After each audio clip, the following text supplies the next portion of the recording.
दोस्तों, हमारे चैनल को लाइक करें और सब्सक्राइब करें।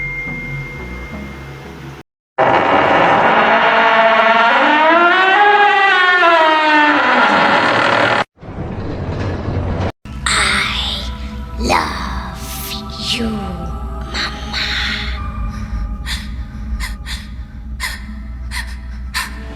मिले हो तुम हमको बड़े नसीबों से, चुराया है हमने।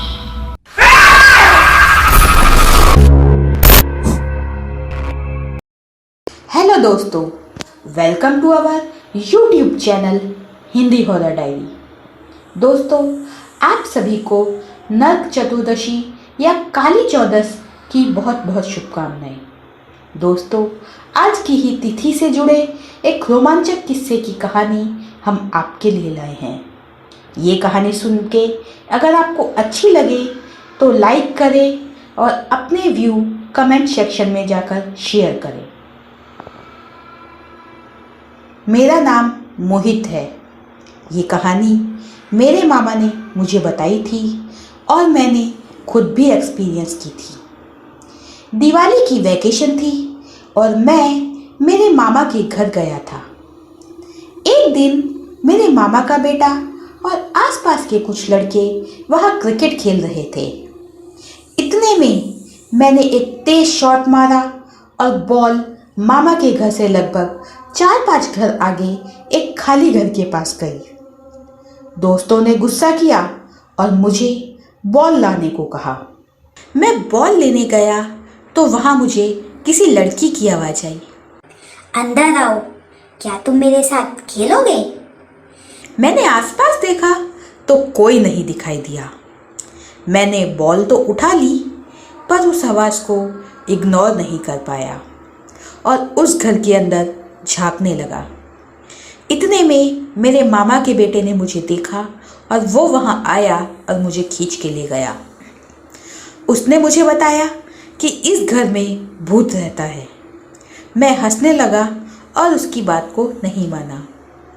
तो मामा के बेटे ने कहा, ठीक है, मुझ पे यकीन ना हो तो पापा को पूछना, वो तुम्हें ये कहानी बताएंगे। शाम को मामा ऑफिस से घर आए तो मैंने उन्हें वो भूत के बारे में पूछा। उन्होंने कहा ये सच है।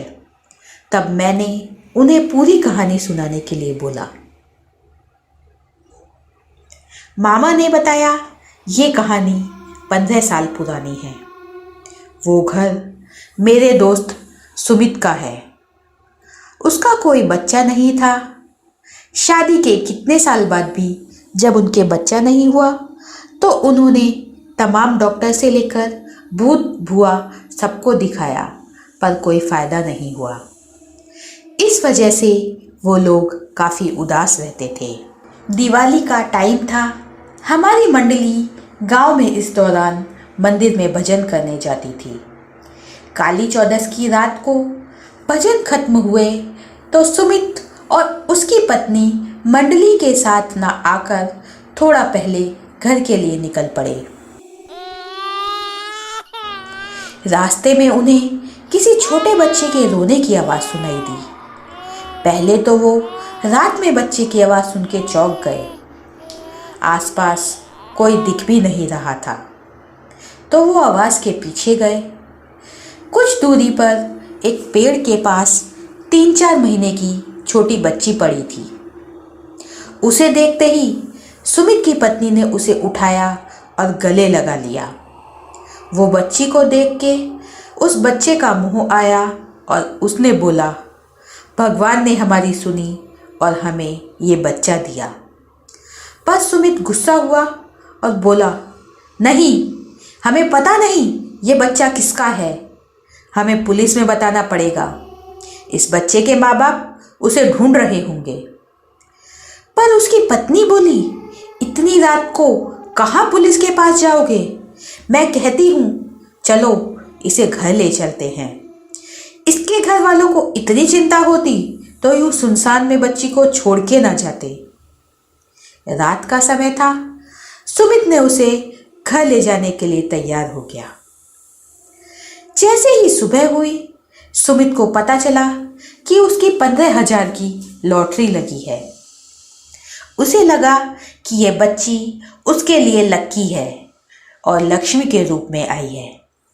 अब उसका भी पुलिस में जाने का विचार बदल गया। उस बच्ची के आने से सुमित के माता पिता भी बहुत खुश थे और घर में खुशहाली थी। पर जब कभी वो लोग मंदिर जाते थे तो वो बच्ची बहुत ज़्यादा रोती, इतना ज़्यादा कि वो लोग मंदिर के अंदर ही नहीं जा पाते। ऐसा कई बार हुआ। डॉक्टर भी इस बारे में कुछ बता नहीं पाया, क्योंकि घर आके बच्ची एकदम नॉर्मल हो जाती। एक बार इसी तरह वो लोग मंदिर गए और बच्ची रोने लगी। बाहर निकलते टाइम मंदिर के बाहर एक बाबा बैठा था। उसने उन लोगों को बोला कि तुम्हारे हाथ में जो है वो बच्ची एक मरी हुई लाश है। सुमित और उसकी पत्नी इस समय बहुत गुस्से में आ गए और बाबा को भला बुरा बोल के घर आ गए। घर तो आ गए, पर सुमित के मन में कहीं ना कहीं ये बात खटक रही थी। वो कमरे में गया तो देखा बच्ची पालने में खेल रही थी। उसने उसे उठाया और घर के बने मंदिर के पास ले गया, पर बच्ची नहीं रोई। अब उसका शक खत्म हो गया था।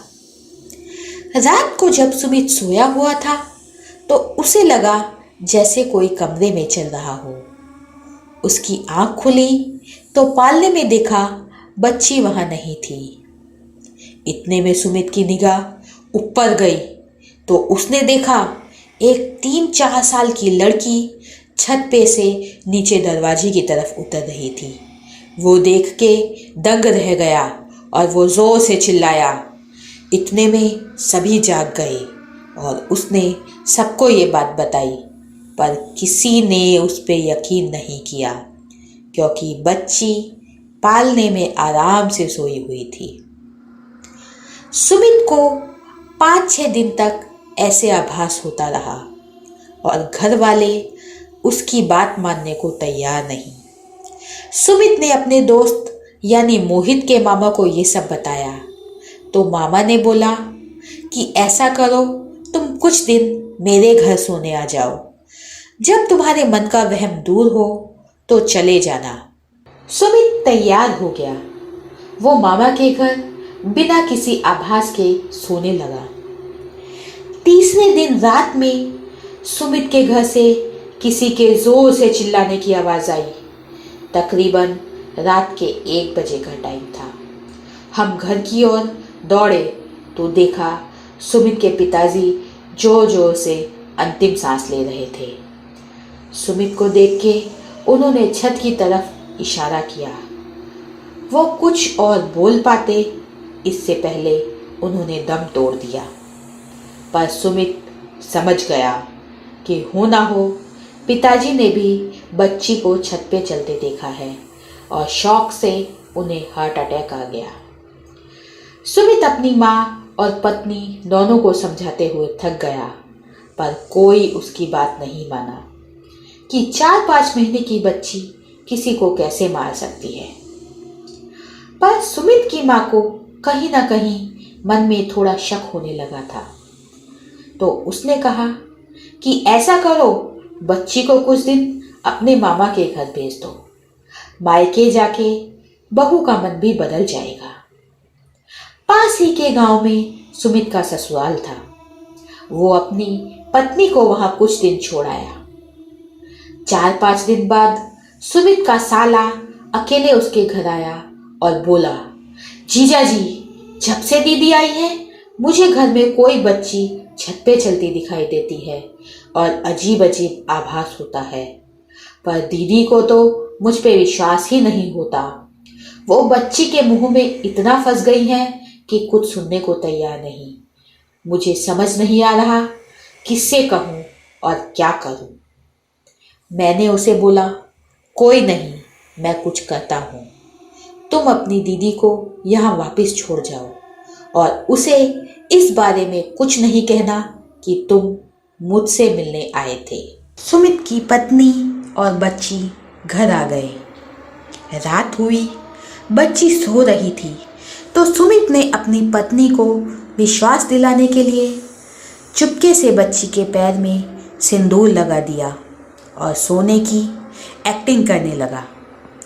जब सुबह हुई तो उसकी पत्नी और माँ ने देखा कि पूरी छत पे किसी बच्चे के पैर के सिंदूर वाले निशान थे जो चारों तरफ फैले हुए थे, और बच्ची तो पालने में सो रही थी और उसके पैर अभी भी थोड़े लाल थे।